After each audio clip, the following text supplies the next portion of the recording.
Hi everyone, Senan on the side, and in this video we are going to solve this course schedule 2 problem. So this is exactly same to course schedule 1, but the only difference is we have to return the notes or the answer in the sorted order.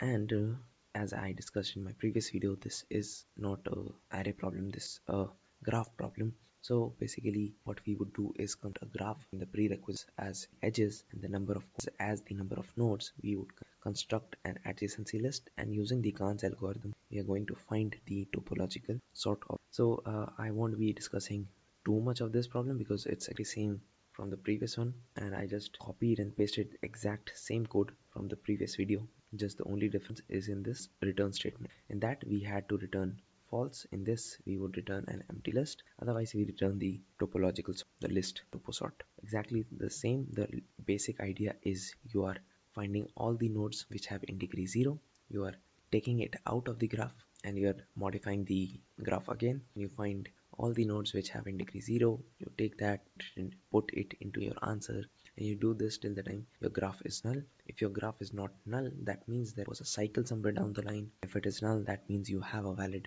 topological sort. So that was the video all about. The time complexity would be the same as the BFS one, v plus e, something like that. Big of v plus time complexity is big of v because we have an in degree array. Also we are storing this adjacency list by ourselves, so that would take about what, big O of v plus e space. So this is both big of v.